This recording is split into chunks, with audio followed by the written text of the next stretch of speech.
दोस्तों नमस्कार। हमारे साथ एक बार फिर से सिद्धांत सहगल जी हैं जुड़े हुए।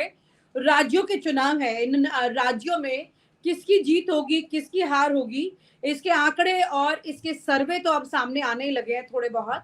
फाइनल रिजल्ट तो चुनाव के बाद ही आएगा, लेकिन इन राज्यों में किसकी हार और जीत होनी है, इसकी भविष्यवाणी जो है वो सिद्धांत जी के साथ चर्चा करते हैं। क्योंकि सिद्धांत जी ने लोकसभा चुनाव से पहले जो भविष्यवाणी की थी कि नरेंद्र मोदी का ग्राफ गिरेगा, पीएम बनने से उन्होंने पूरी तरह से मना नहीं किया था, लेकिन ग्राफ गिरेगा उन्होंने बताया था। इनको बड़ा नुकसान है और वो नुकसान हुआ। विपक्ष स्ट्रांग होगा, ये सब चीजें बताई थी। एक बार फिर से सिद्धांत जी से समझते हैं कि इन चारों राज्यों में क्या होने जा रहा है। आप राज्यों के हिसाब से अगर बता दें, हमें संक्षिप्त में भी चलेगा, लेकिन हम ये जानना चाहते हैं कि इन राज्यों में क्या होगा और इन राज्यों में कुछ हुआ तो उसके बाद फिर राष्ट्रीय स्तर पर दिल्ली में क्या होगा, क्या दिख रहा है आपको सिद्धांत जी? जी नमस्कार विनीता जी, और न्यूज नशा के दर्शकों को भी मेरा प्रणाम। आने वाले विधानसभा चुनाव जो जम्मू कश्मीर, हरियाणा और महाराष्ट्र, इन तीनों राज्यों में होने वाले हैं, भाजपा की यानी भारतीय जनता पार्टी की जो दशा अंतर्दशा चल रही है, मैं रिपीट आपको यह कहना चाहता हूं कि जिस अंतर्दशा के अंतर्गत लोकसभा में बीजेपी बहुमत से चूकी है, यानी एकल रूप से बीजेपी बहुमत में नहीं है, 240 सीटों पे रुक गई है। तो चंद्र और बुध की जो अंतर्दशा चल रही है, ये बुध की अंतर्दशा 2026 की शुरुआत तक रहेगी, यानी पूरा 2025 तक उसी ग्रह की अंतर्दशा चल रही है। अगले 1 वर्ष तक बीजेपी किसी भी उपचुनाव में, किसी भी विधानसभा चुनाव में बहुत अच्छा रिजल्ट नहीं कर पाएगी। उसी की तर्ज पे आप समझ लीजिए, यहां दोनों चीजें समझिए। एक, भारतीय जनता पार्टी की दशा अंतर्दशा पार्टी के हिसाब से अच्छी नहीं है। ऊपर से जो इस पार्टी को इस वक्त लीड कर रहे हैं, यानी जाहिर है प्राइम मिनिस्टर प्रधानमंत्री मोदी जी, उनकी खुद की दशा अंतर्दशा अच्छी नहीं है। तो जहां लीडर की स्थिति भी कमजोर है, पार्टी की भी स्थिति कमजोर है, तो वहां संशय है कि भारतीय जनता पार्टी कोई अच्छा प्रदर्शन यहां विधानसभा चुनावों में कर पाए। आप जम्मू कश्मीर में अगर देखें तो गुलाम नबी आजाद जी, जिन्होंने भाजपा का दामन थाम लिया था, वो जम्मू कश्मीर के चुनाव में इनएक्टिव है, क्योंकि उन्होंने अपने स्वास्थ्य की दुहाई देकर कह दिया कि मैं यहाँ चुनाव प्रचार नहीं करूंगा। अपनी ही पार्टी के लोगों को कह दिया कि आप लोगों को जो करना है कर लीजिए। तो एक कमजोरी तो यहाँ बिल्कुल स्पष्ट उभर कर सामने आ गई। तो जम्मू कश्मीर में भी बीजेपी को कोई सफलता मिलती नजर नहीं आ रही है। हरियाणा में बीजेपी की स्थिति और ज्यादा खराब है। पिछले 2-3 दिनों में इस्तीफों की जो झड़ी लगी है वो आप लोगों के सामने है। मीडिया के लोग तो बहुत बेहतर जानते हैं, दर्शक भी जानते हैं जो राजनीतिक समाचारों को फॉलो करते हैं। और शायद आप लोगों को याद हो, मैंने कहा था कि बीजेपी में आपस में दो फाड़ होने वाली स्थिति बनने वाली है। तो ये बिल्कुल आपके सामने स्पष्ट है। बड़े छोटे कुल नेताओं को मिलाकर शायद हरियाणा में 2000 से ज्यादा इस्तीफे हुए हैं। मतलब मैं 2000 नेताओं की बात नहीं कर रहा हूँ, छोटे मोटे पदाधिकारी भी तो बहुत होते हैं ना। इस हरियाणा चुनाव की घोषणा होते ही और टिकट बंटवारे के वक्त, टिकट बंटवारे को लेकर जो बवाल शुरू हुआ है, बड़े बड़े पदाधिकारियों ने इस्तीफा दिया है और छोटे मोटे पदाधिकारियों ने भी इस्तीफा दिया है। गिनती इससे कहीं ज्यादा है जितनी मैं बोल रहा हूँ। तो हरियाणा में भी आप समझ लीजिए बीजेपी को कोई बहुत अच्छा प्रदर्शन होता दिखता नहीं। 90 सीटें हैं शायद हरियाणा में, मुश्किल से 20 सीटें भी मिल जाए तो इसको बहुत समझे, गनीमत समझे इसको। और महाराष्ट्र की जहां तक बात है, महाराष्ट्र में उद्धव ठाकरे जी चीफ मिनिस्टर बनने जा रहे हैं, इसको लगभग निश्चित मान के चलिए।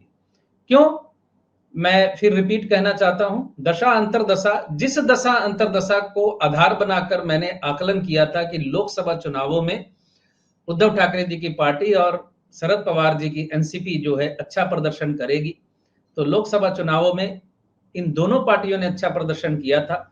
जितना सोचा था लोगों ने कि ये खत्म हो जाएंगे, शरद पवार की शक्ति खत्म हो जाएगी, उद्धव ठाकरे जी फिनिश हो जाएंगे, वैसा हुआ नहीं।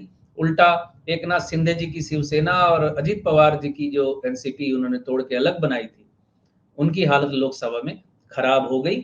और एस्ट्रोलॉजिकली वही अंतरदशा और वही दशा अभी भी चल रही है उद्धव ठाकरे जी की और शरद पवार जी की।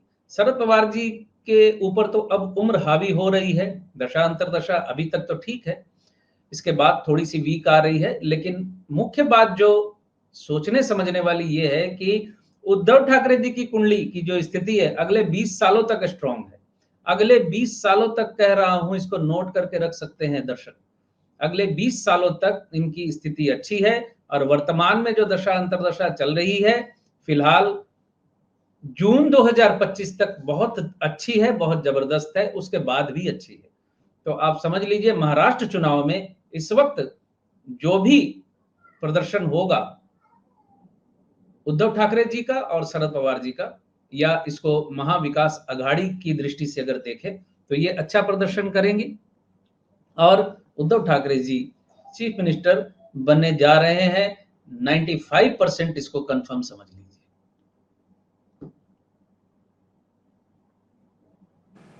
तो उद्धव ठाकरे चीफ मिनिस्टर बनने जा रहे हैं, ये बिल्कुल आपने भविष्यवाणी कर दी है, क्लियर एकदम। ये महाराष्ट्र की बहुत क्लियर भविष्यवाणी आपने कर दी है। हरियाणा की भी, हरियाणा में भी स्थिति बीजेपी की अच्छी नहीं है। भाजपा चेहरा का कौन? चेहरा तो घोषित ही नहीं है हरियाणा में, तो मैं कहां से बताऊं। किसी की कुंडली जो आपको लगती है मुख्यमंत्री के करीब अब जा रही है, चीजें क्लियर है? मेरे पास है नहीं, इतनी पार्टियां हैं, इतने नेता है कि कुंडलियां ही जुगाड़ करते करते सर दर्द हो जाता है, मुश्किल होती है, मिलती नहीं है। आपके पास अगर किसी की उपलब्ध है या संभावना आपको लगती है तो आप मुझे वो दे सकती हैं, मैं अगली बार उस पर आकलन दे दूंगा। जी, यानी कि इस बार ये पूरा आंकड़ा कमजोर करने के बाद आपको लगता है कि दिल्ली में जो परिस्थितियां हैं क्या वो भी बदलेंगी? दिल्ली में परिस्थितियां 100% बदलेगी। और मैं आपको यहाँ हिंट्स दे देना चाहता हूं कि देश 2026 में मध्यावधि चुनाव की तरफ जा सकता है। मध्यावधि चुनाव की तरफ देश जा सकता है 2026 में या 27 के आसपास। तो मतलब तब तक मोदी सरकार चलेगी दिल्ली में?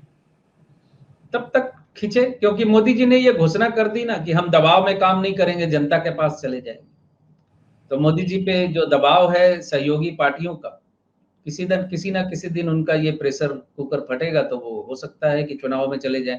लेकिन हो सकता है वो निर्णय नहीं ले रहे हैं समर्थन और प्रदर्शन अच्छा ना देखते हुए। अगर विधानसभा चुनावों में जो नतीजा मैं कह रहा हूं और जो दिख भी रहा है, अगर यही नतीजा आ गया तो फिर संभावना नहीं है कि वो रिस्क लें चुनाव में जाने की। अच्छा। लेकिन बदलाव, कमजोरी, मध्यावधि चुनाव, तीनों चीजों की संभावनाएं आने वाले वक्त में है। मोदी जी खुद ना जाना चाहे लेकिन किसी कारणवश सरकार गिर जाए, ये स्थिति बन सकती है, इसमें कोई संदेह नहीं। तो मतलब आपकी भविष्यवाणी ये कह रही है कि सरकार 5 साल नहीं चलेगी किसी हाल में? ये सरकार 5 साल चलती नहीं दिख रही, क्योंकि विधानसभा चुनावों के नतीजों के बाद बहुत बड़ा हड़कंप मचने वाला है बीजेपी में भी और देश की राजनीति में भी। और यूपी में भी 10 सीटें हैं उपचुनाव की, वहां की क्या भविष्यवाणी आपको लगती है? मैंने कहा ना, कोई भी उपचुनाव, कोई भी पूर्ण चुनाव, किसी भी चुनाव में बीजेपी इस बार अच्छा प्रदर्शन अगले 1 साल तक नहीं करने वाली। अच्छा। फेस सेविंग के लिए कोई एक आध सीट, 2-4 सीट आ गई तो आ गई, इतना है। क्योंकि योगी जी का खुद का समय भी अच्छा नहीं है।